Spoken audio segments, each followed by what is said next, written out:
Sir, how to prepare for multiple law entrances simultaneously? See, the good thing with the law entrance examination is the maximum syllabus of all these examinations are overlapping with the syllabus of CLAT. Okay. So if anyone is preparing for CLAT, naturally he can appear for more than 2-3 examinations.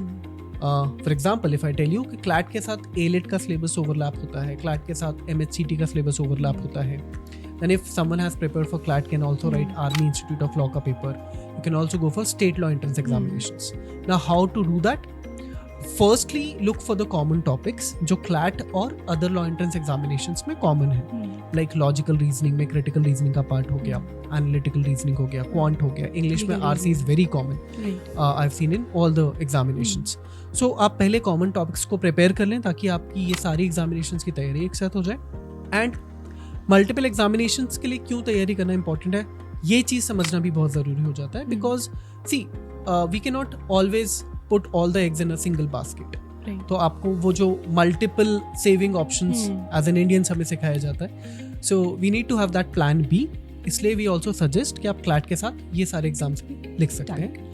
Last में आप ये try करें कि CLAT के अलावा इन सारे examinations के मॉक्स भी साइमल्टेनियसली प्रिपेयर करते रहें.